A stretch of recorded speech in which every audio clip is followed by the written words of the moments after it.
অনেকদিন আগে তোমাদের দেখিয়েছিলাম যে শ্বশুরমশাই ফুলকপি গাছ বসিয়েছে। চলো আজকে ফুলকপি গাছটা দেখাই, তার সাথে অন্য গাছগুলোও দেখাই। দেখো এখানে লাইন দিয়ে কিন্তু পেঁয়াজ কলি আছে, যেটা ফার্স্ট দেখালাম ওগুলো পেঁয়াজ কলি লাইন দিয়ে দিয়েছে। আর এইদিকে হচ্ছে ফুলকপি বাঁধাকপি দিয়েছে।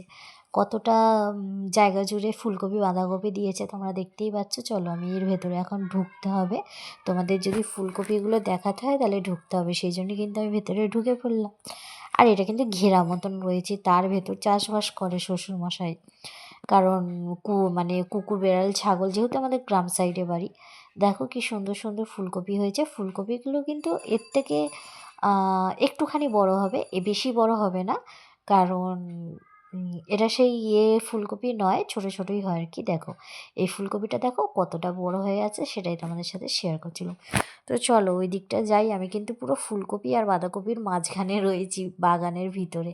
চলো ওই দিকটা যাই। দেখো এদিকে কিন্তু একটা সরু করে রাস্তা আছে, সরু দিয়ে রাস্তা আছে, যাতে আসা যাওয়ার জন্য বাপি জল দেয়, তো তাই জন্য আসা যাওয়া তো করতেই হবে জল দিতে গেলে। সেই জন্যই একটা রাস্তা করা আছে। চলো আমি রাস্তার ভেতর দিয়ে যাই।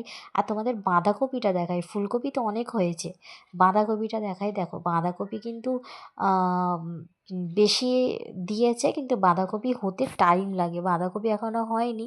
চলো ভেতরে কিন্তু তোমাদের দেখিয়ে দিয়েছি, এখন আমি এখান দিয়ে বেরিয়ে যাই।